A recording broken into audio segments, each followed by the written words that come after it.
오늘은 사무엘상 20장 24절에서 34절까지 말씀으로 인격 파탄자라는 제목으로 하나님 말씀 나누겠습니다.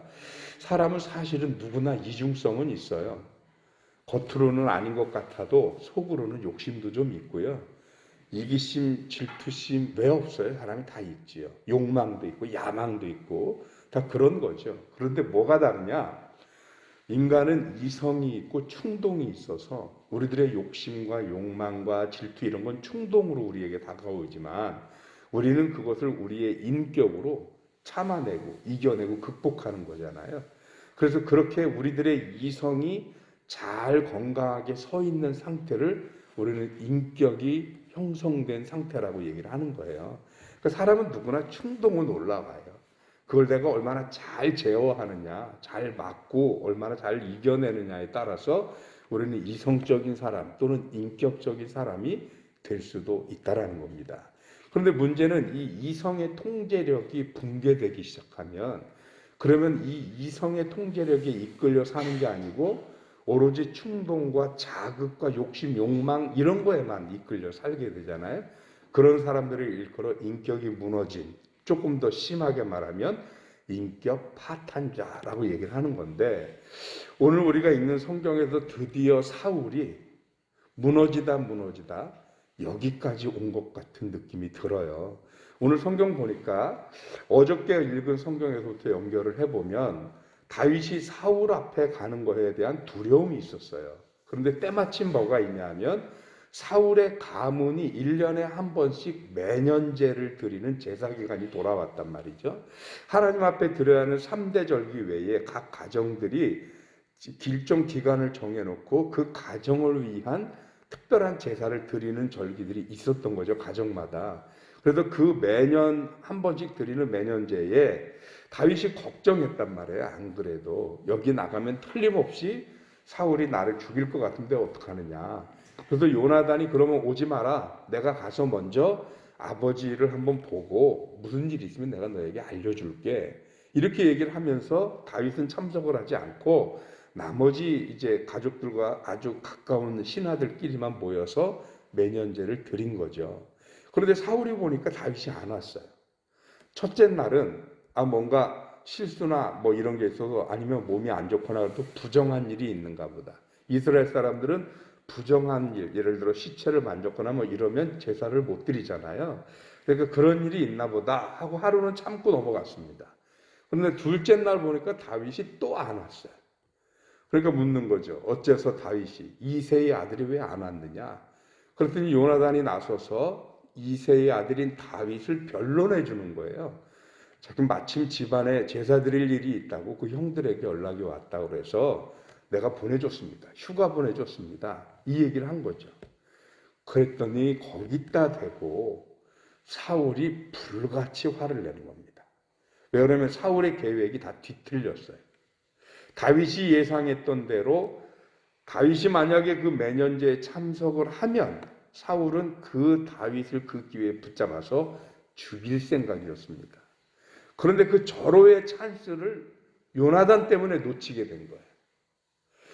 요나단이 다윗에게 휴가를 줬다라는 여기에서 사울은 요나단의 그 마음을 읽은 거죠.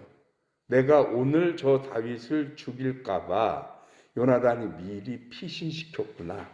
여기까지 생각이 다 다른 거죠. 그러니까 불같이 화를 내는데 그런데 아무리 그랬어도 해서는 안 될 말을 했습니다. 우리 30절 같이 보겠습니다.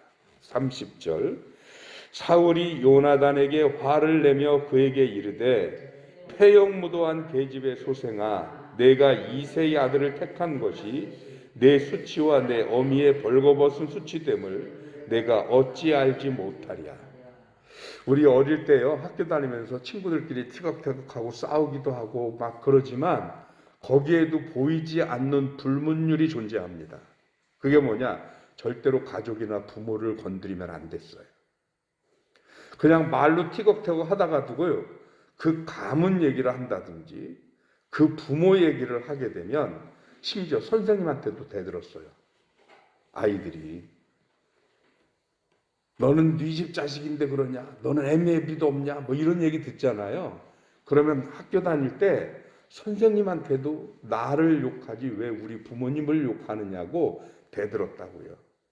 이거는 부모를 건드리는 것은 이거는 룰이 아니에요. 불문율상 깨지는 부분이거든요. 그런데 오늘 사울이 자기의 친아들인 요나단을 비난하면서 사울 임금 자기 자신을 욕할 수 없으니 요나단의 생모, 요나단의 어머니를 폐역무도한 계집이라고 욕을 합니다. 그러면서 너는 폐역무도한 계집의 소생이기 때문에 이런 짓을 한다. 그리고 이 오늘 다윗을 살려준 것이 너의 수치이자 내 어미의 수치다. 이렇게 얘기를 하는 거예요. 요나단이 이 이야기를 들으면서 무슨 생각이 들을까요? 어떻게 내 아버지의 입에서 저런 말이 나올까? 이해가 납득이 안 되는 거죠. 그래서 요나단이 다시 한번 따집니다. 이거는 아버지의 말에 반발을 한다기보다도 아버지 이렇게 화를 내실 일이 아닙니다. 화내시면 안 되는 겁니다. 라는 진정의 의미가 더 큰 것 같아요. 그런데 뭐라 그러냐면 32절에서 요나단이 이르되 그의 아버지 사울에게 대답하여 이르되 그가 죽을 일이 무엇이니까 무엇을 행하였습니까? 다윗이 과연 아버지한테 뭘 했다고 그가 죽을 일을 한 겁니까? 성경은 이렇게 간단하게 나오지만 우리 일상의 대화로 가면 뭐예요? 그가 우리 부모를 죽였습니까? 뭘 했습니까? 나라를 구하고 전쟁에서 이기고 오히려 아버지를 도와줬지 그가 아버지를 죽였습니까? 뭘 했습니까? 배반을 했습니까? 뭘 했습니까? 뭐 죽일 일이 있다고 그를 죽인다고 그러십니까? 이렇게 나름 사울을 진정시켜 보고자 한 말인데 그런데 사울은 그런 아들을 향해서 창을 던집니다. 지금 해서는 안 될 게 연거푸 무너지는 모양이에요. 첫째, 언어적인 부분. 부모를 건드리면 안 되는 부분이 무너졌고 두 번째, 천륜이 무너졌어요. 어떻게? 자식은, 우리 흔히 그래요. 자식은 부모를 죽일 수 있어요.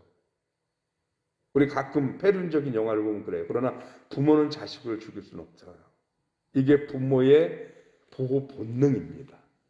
그런데 오늘 사울은 권력욕에 사로잡혀서 자기의 욕망과 자기의 복수욕에 사로잡혀서 그래서 다윗을 죽이려고 하는 그 분노가 요나단을 향합니다. 자기 아들인데. 그리고 그 요나단을 향해서 창을 던집니다. 그때 요나단이 우리 아버지가 다윗을 반드시 죽이겠구나.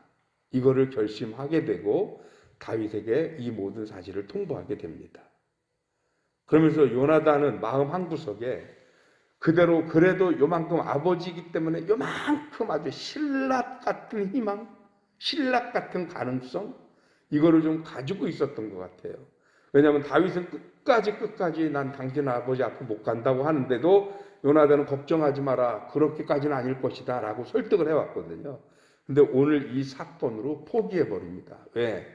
자기 아버지에게서 보여진 지금 이 나타난 모습은 이거는 이미 이성적 컨트롤을 잃어버린 상태.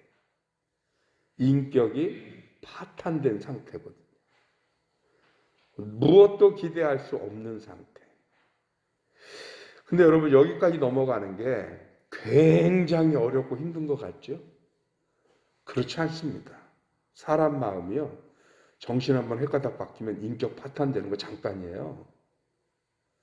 그래서 뭘 해야 되는 거냐? 맨 처음 제가 말씀드린 대로 우리들의 욕심과 욕망과 충동은 늘 일어난다니까요. 근데 그것을 누르는 게 뭐냐? 우리들의 이성이에요. 그런데 이 이성이 제대로 안 되니까 뭘 하는 거예요? 사람이 배우기도 하고 인격을 수양하기도 해요. 이거를 다른 말로 심리학적 용어로 학습이라고 얘기를 해요. 그래서 우리들의 이성이 학습되면서 점점 우리들의 생각과 마음에 굳은 살이 생기는 거죠. 근육이 생기고 그래서 점점 더 큰 충동, 점점 우리들의 인격, 욕망, 욕심 이런 걸 더 잘 컨트롤하고 제어할 수 있게 되는 거예요. 그런데 문제는 세상으로부터 또는 상황으로부터 오는 이 자극이 커지면 충동도 그만큼 커지고 욕심도 커지고 자극도 점점 커지면 우리들의 이성이 그거를 이성으로만 못 견디니까 학습된 이성, 교육받고 훈련받고 또 나름대로 명상하고 수양하고 쌓아 올린 거로 하는데, 근데 문제는 이 부분이 무너져서 제대로 공급을 하지 못하면 우리 이성이 무너지는 거는 시간 문제예요. 그럼 우리도 똑같이 사울처럼 인격 파탄자가 될 수 있다라는 얘기입니다.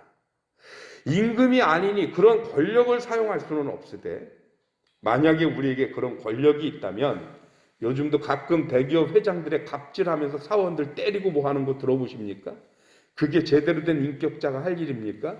말 그대로 인격 파탄자들이나 하는 짓이죠. 왜요? 이성은 무너지고 손에 뭐만 남았어요? 힘만 남았어요. 힘만. 그러니까 그거로 자기들의 권력을 과시하고 힘을 과시하면서 말 그대로 갑질을 해더라는 거죠. 이게 인격 파탄자예요. 그래서 우리가 뭘 해야 되냐? 그 이성적인 버팀, 이 힘이 무너지지 않게 하려면 이성을 세워가는 학습 중에 가장 큰 학습이 뭐냐? 신앙이에요, 신앙.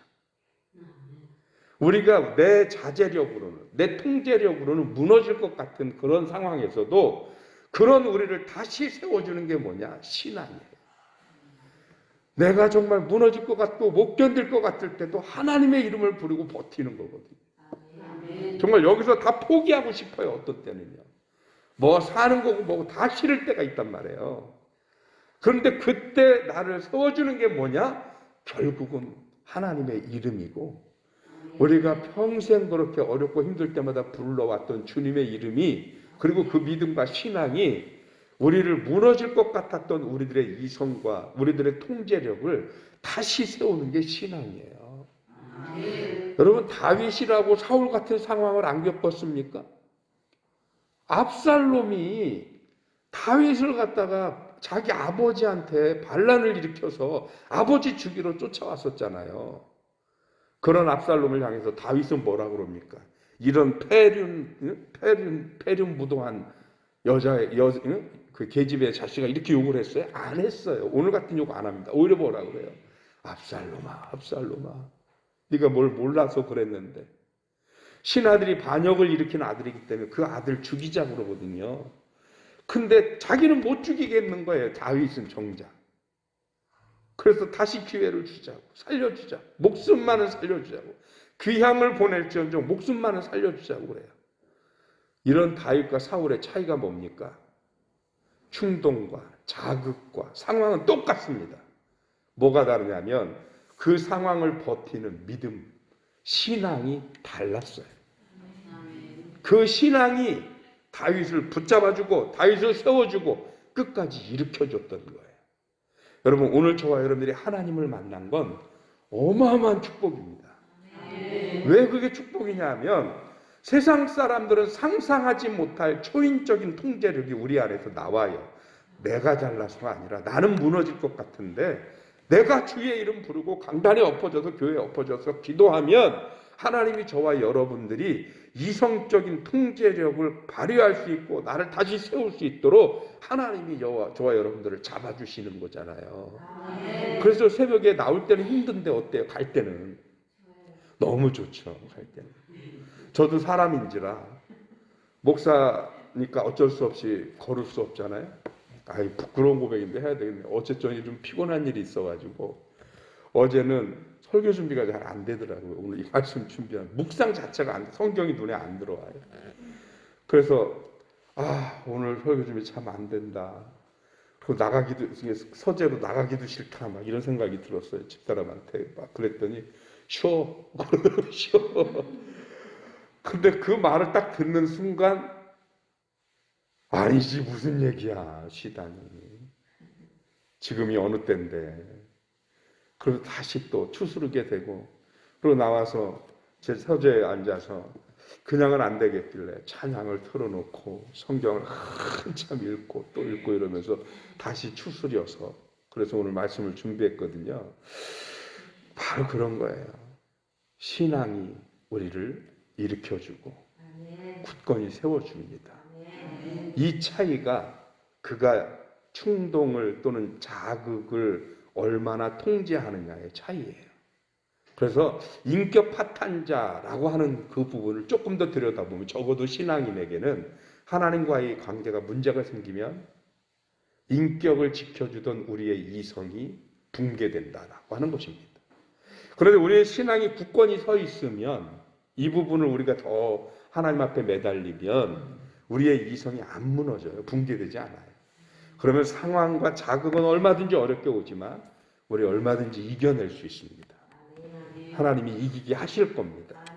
오늘 이 아침 주의 이름을 부르면서 혹여 흔들렸던 우리의 이성, 우리의 마음 다시 붙잡아 세우고 굳건해지는 저와 여러분들 되시길 주님의 이름으로 축원합니다. 기도하겠습니다. 하나님 고맙습니다. 이 아침 우리들의 인격이 파탄되지 않는 이유, 그거는 세상 사람들과 받는 자극이 다르거나 아니면 우리가 너무나도 좋은 상황을 만나기 때문만은 아닙니다. 우리도 그들처럼 얼마든지 힘들고 어렵고 고통스러운 상황들을 만나고 우리들을 그렇게 힘들게 하고 흔들어 대는 그런 일들을 만나게 됩니다. 그런데 우리가 세상 사람들과 다른 것은 우리들이 우리들의 자아와 이성만 가지고 그런 상황과 맞닥뜨려 싸워서 견디는 것이 아니라 우리가 무너질 때쯤이면 우리를 일으켜 세우시는 하나님의 계심을 믿고 의지하면서 하나님께 기도하고 하나님께 도움을 청하고 우리의 믿음과 신앙으로 나의 이성을 견고히 세우기 때문에 그런 자극과 충동과 어려운 고비와 고난으로부터 우리를 세울 수 있는 방어력이 더 굳건해지는 것임을 깨닫습니다. 오늘 이 아침 주의 이름을 부르게 하시고 하나님의 이름으로 굳건해져서 그 어떤 세상의 자극과 그 어떤 세상의 충동과 어려운 고난이 닥치더라도 결단코 우리의 이성이 무너지지 않고 인격이 파탄되지 않는 굳건한 심령들이 될 수 있게 하여 주시옵소서. 구하옵기는 이 아침에도 여전히 사랑하는 성도들의 건강을 위해서 기도합니다. 치유받고 있는 권사님들 하나님께서 치유하여 주시옵시고 어렵고 힘든 상황에서도 하루하루를 굳건히 버텨 살아가고 있는 성도들에게 하나님의 위로하심과 크신 축복을 허락하여 주시옵소서. 우리 든든히 서가는 교회 이전 건축의 모든 일들이 출발되어 과정이 하나둘 진행되고 있습니다. 순조로이 진행되게 하여 주옵시고 무엇보다도 감정평가의 결과가 우리들이 만족할 만한 결과가 되어지도록 성령께서 함께하여 주시옵소서. 감사하고 예수 그리스도 이름으로 기도하옵나이다. 아멘.